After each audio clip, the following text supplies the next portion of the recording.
Sebelumnya perkenalkan, nama saya Muktadir Dandi dari Fakultas Ilmu Administrasi, Prodi Ilmu Administrasi.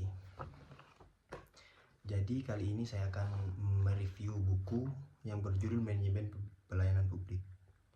Ya, dan penulis atau pengarangnya itu Bapak Hayat. Baik, langsung saja saya akan mereview buku ini, Manajemen Pelayanan Publik. Jadi yang pertama itu ada ruang lingkup manajemen pelayanan publik.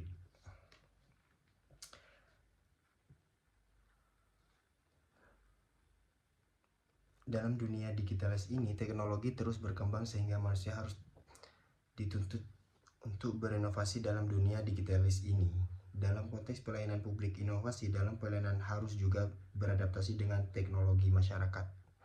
Harus melihat dinamika perubahan pelayanan di beberapa tingkah.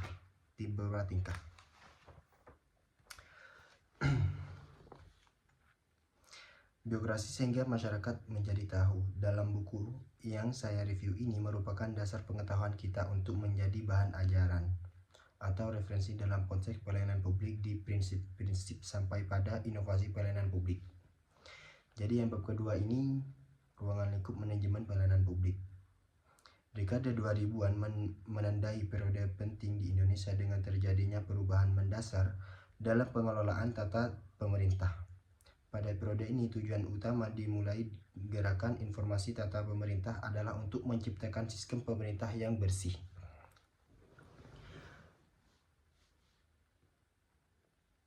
bebas dari korupsi, kolusi, dan nepotisme, serta lebih akuntabel dan transparansi secara umum.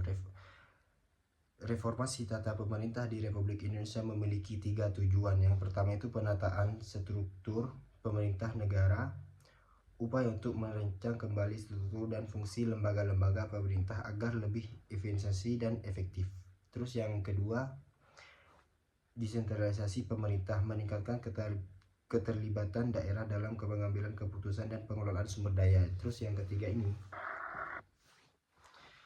reformasi keuangan negara, memperbaiki mekanisme pengelolaan keuangan negara agar lebih transparan dan akuntabel. Memahami pelayanan publik. Pelayanan publik pada dasarnya adalah ringkasan aktivitas yang dilakukan oleh lembaga birokrasi publik untuk memenuhi kebutuhan warga negara. Ini mencakup layanan yang berkegiatan dengan barang, jasa, dan administrasi. Institusi publik bertanggung jawab pada untuk menyediakan layanan yang ini secara optimal sesuai dengan tentuan dinamika dan kebutuhan masyarakat. Pelayanan publik pada dasarnya adalah rangkaian aktivitas yang dilakukan oleh lembaga birokrasi publik untuk memenuhi kebutuhan warga negara. Ini mencakup layanan yang berkaitan dengan barang, jasa, dan administrasi. Institusi publik bergantung dinamika dan kebutuhan masyarakat. Ruang lingkupnya pelayanan publik mencakup berbagai aspek seperti pelayanan administratif, pelayanan barang dan jasa, serta penerapan teknologi informasi ini melalui e-governance. Pelayanan publik ini tidak ada berfokus pada pemberian layanan, tetapi juga pelayanan publik yang baik meningkatkan kepuasan warga negara dan memperkuat bangun antara pemerintah dan masyarakat. Efisiensi ini efektivitas pelayanan publik yang efisien dan efektif, memastikan ruang lingkup pelayanan publik mencakup beberapa hal. Yang pertama, pelayanan barang publik, pelayanan jasa publik, pelayanan administratif. Terus kita masuk ke bab yang ketiga. Yang ketiga itu dasar hukum dan regulasi pelayanan publik. Dasar hukum pelayanan publik di Indonesia. Regulasi pelayanan publik yang terbesar dalam berbagai peraturan sektor dengan standar yang bervariasi membuat pelayanan publik di Indonesia sulit dikelola. Kondisi ini mendorong kebutuhan akan penelitian lebih lanjut untuk menemukan struktur hukum yang optimal dalam konteks administrasi dengan terkait penyelenggaraan pelayanan publik oleh lembaga pemerintah yang responsif dan melibatkan partisipasi. Hal ini harus diselarkan dengan nilai-nilai yang berkembang di dalam masyarakat sembari tetap memperhatikan kepentingan nasional. Terus bab yang keempat, prinsip pelayanan publik. Yang pertama itu kritik terhadap NPM, New Public Management, merupakan paradigma yang mengusung efisiensi dan efektivitas dalam pelayanan publik, terinspirasi oleh praktik manajemen sektor swasta. Namun ketika konsep ini mencoba konteks negara berkembang, ia sering bertanggung dengan tantangan kompleks, kekurangan pengalaman dalam mengadopsi praktik pasar dan keterbatasan dalam sumber daya manusia juga menambah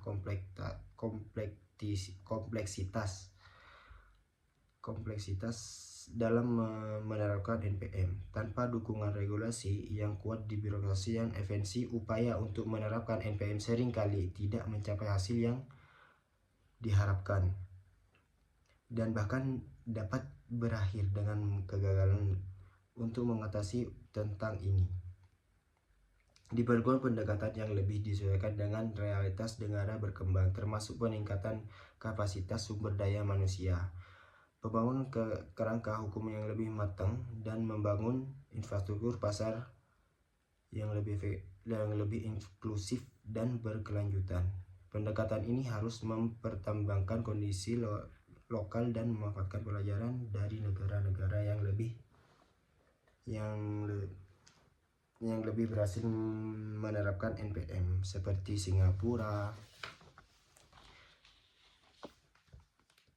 Terus kita masuk ke New Public Service. New Public Service ini New Public Service NPM, bisa jadi katanya NPM, adalah suatu ide yang muncul pada tahun 1990 sebagai konsepsi baru dalam administrasi publik yang mencerminkan perubahan paradigma dalam perencanaan dan operasi organisasi publik. Pendekatan NPS menekankan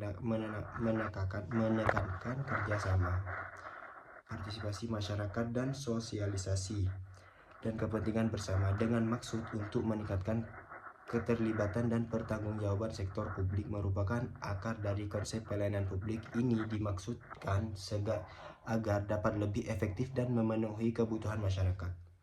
Menurut Ansel dan Guest 2008, pendekatan New Public Service NPS ini mencakup berbagai aspek penting yang secara komprehensif mengubah cara lembaga publik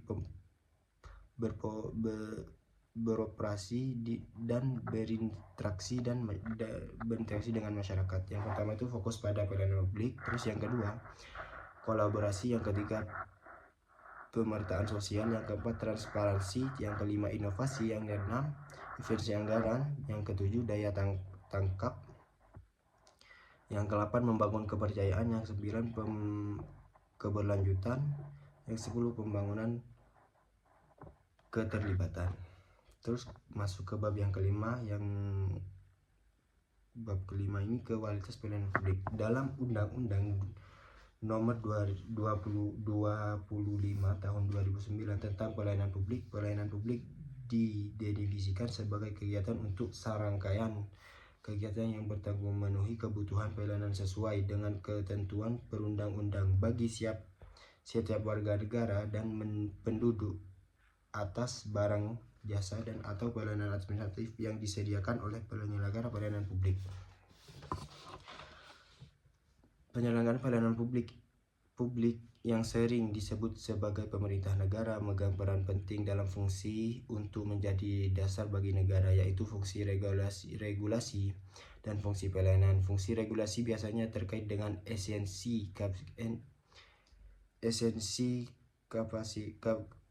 kapasitas untuk memenuhi dan menegakkan peraturan undang-undang serta kebijakan yang bertujuan untuk mempertahankan stabilitas yang keterlibatan masyarakat. Terus masuk ke bab ke-6, pelayanan prima. Pelayanan prima merujuk pada penyediaan layanan yang tidak hanya sebagai sangat baik, tapi juga memenuhi atau melampaui standar yang telah ditetapkan oleh instansi yang bertanggung jawab, memastikan bahwa setiap aspek pelayanan yang dilakukan dengan keunggulan tertinggi dan berorientasi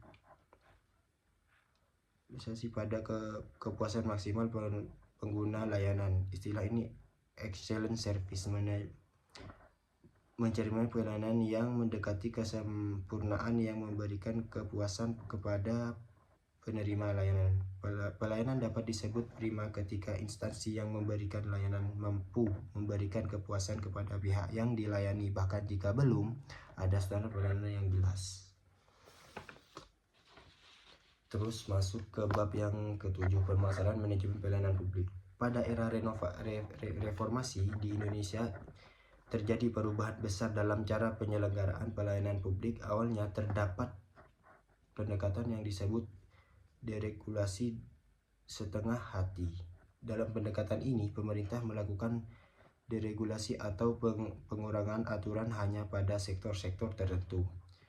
Deregulasi ini tidak sepenuhnya bertujuan untuk meningkatkan efisiensi pelayanan publik, tetapi lebih berfokus pada keuntungan bisnis dan diperoleh melalui kerjasama antara pejabat negara dan pengusaha besar.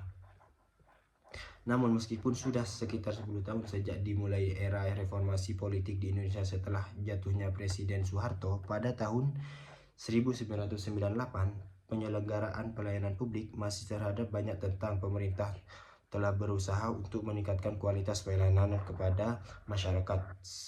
Salah satunya dengan merumuskan kembali undang-undang tentang pemerintah daerah. Tujuan dari perubahan undang-undang ini adalah untuk memberikan lebih banyak kewenangan kepada pemerintah daerah sehingga mereka dapat mengurangi hambatan birokrasi yang sering menyebabkan pelayanan publik menjadi lambat dan mahal. Meskipun upaya-upaya yang telah dilakukan tentang dalam pemberian pelayanan publik yang efektif dan efisiensi masih tetap ada. Terus masuk ke bab yang ke-8, standar pelayanan minimal. Standar pelayanan minimal adalah istilah dalam pelayanan yang mengacu pada tingkat kualitas pelayanan publik yang disediakan oleh pemerintah sebagai ukuran kepuasan masyarakat.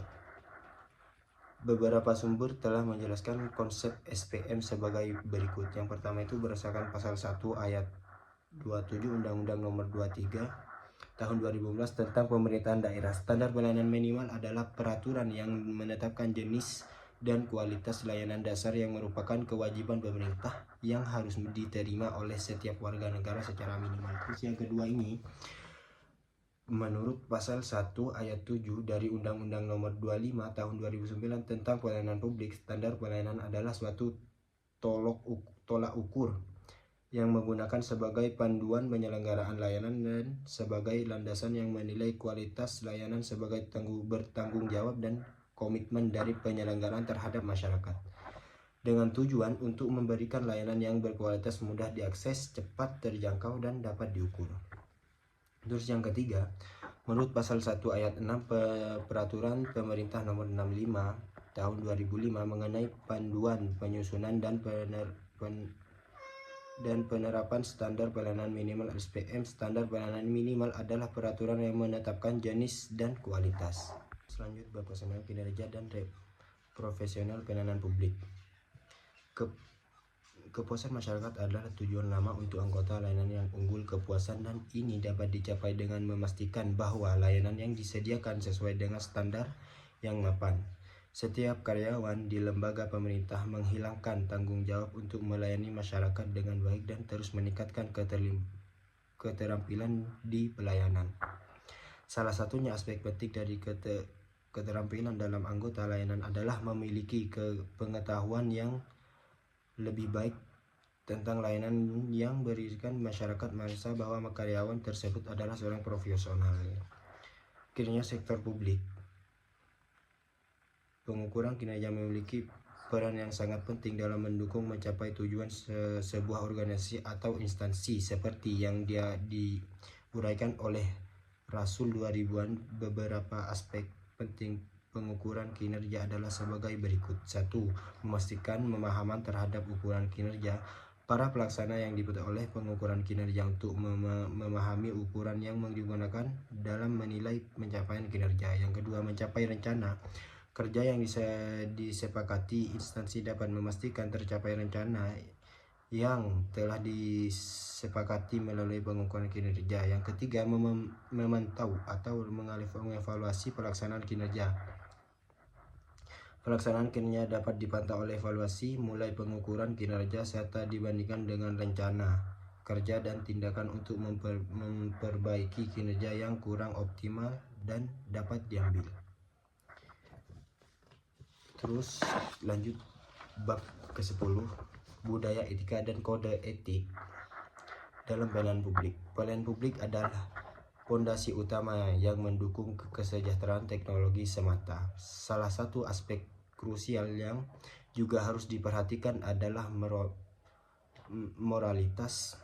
Namun kekurangannya perhatian terhadap nilai moralitas ini, etika sering kali dianggap kurang relevan untuk bahkan diabaikan dalam konteks pelayanan publik. Padahal diatur kepuasan publik dan keberhasilan organisasi dalam manajemen berfungsi. Memahami dalam konteks yang serupa berkaitan tentang kesadaran moral institusi telah mengembangkan prinsip-prinsip etika publik memudahkan para birokrasi dalam memberikan pelayanan antara lain.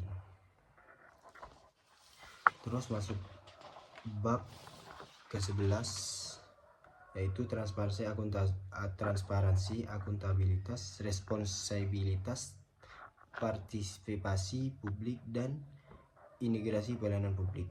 Dalam menjelaskan tipologi dari akuntabilitas, Wiantoro 2012 membagi jenis akuntabilitas menjadi 3, yakni yang pertama itu akuntabilitas politik, majority proses demokrasi, di mana otoritas publik diberikan kepada para pemimpin melalui pemilihan umum. Politisi yang terpilih bertanggung jawab pada masyarakat untuk menjalankan mandat mereka secara efektif dan bersinergitas. Legitimasi politik yang diperoleh di pemilihan umum membantu menjadi stabilisasi kebijakan dan kredibilitas pemerintah. Terus yang kedua ini akuntabilitas finansial, menitik beratkan pada pengelola dana publik secara transparan dan efisien. Ini melibatkan perolehan akurat dan rapat waktu mengenai penggunaan publik serta audit profesional untuk memastikan pengacapan penyelenggaraan dana mismanajemen atau korupsi, serta untuk mendukung pengambilan keputusan yang berdasarkan bukti dan evaluasi kinerja pemerintah. Terus yang ketiga, akuntabilitas administratif berkaitan dengan bertanggung jawab pejabat dan pelayanan publik dalam menjalankan tugas-tugas mereka sesuai dengan kompetensi teknis dan sumber daya yang tersedia. Mereka bertanggung jawab pada pengelolaan sumber daya publik dan efisiensi dan efektivitas gunakan mencapai tujuan organisasi atau pemerintah. Akuntabilitas administrasi mengariskan pentingnya tata kelola yang baik, mengelola organisasi publik termasuk manajemen yang kompeten, yang transparan terhadap. Masuk bab yang ke-12, inovasi dalam pelayanan publik.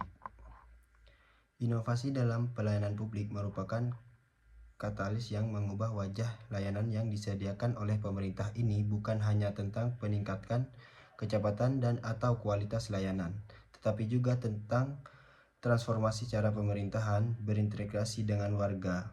Inovasi memungkinkan pemerintah untuk berpikir di luar kebiasaan, menciptakan solusi yang tidak hanya efektif tetap juga inklusif dan berkelanjutan. Dengan memanfaatkan teknologi terkini, pemerintah dapat mengintegrasikan sistem yang mempermudah akses informasi dan layanan, mengurangi birokrasi dan meningkatkan transparansi. Misalnya penggunaan aplikasi mobil untuk pendaftaran layanan kesehatan memungkinkan masyarakat untuk menghindari antrian panjang dan memperoleh layanan lebih cepat.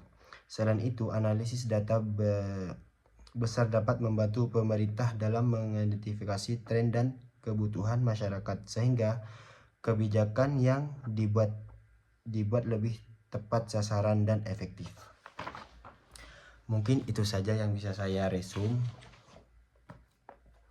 Jadi buku ini sangat relevan. Mungkin itu saja yang bisa saya. Jangan lupa subscribe.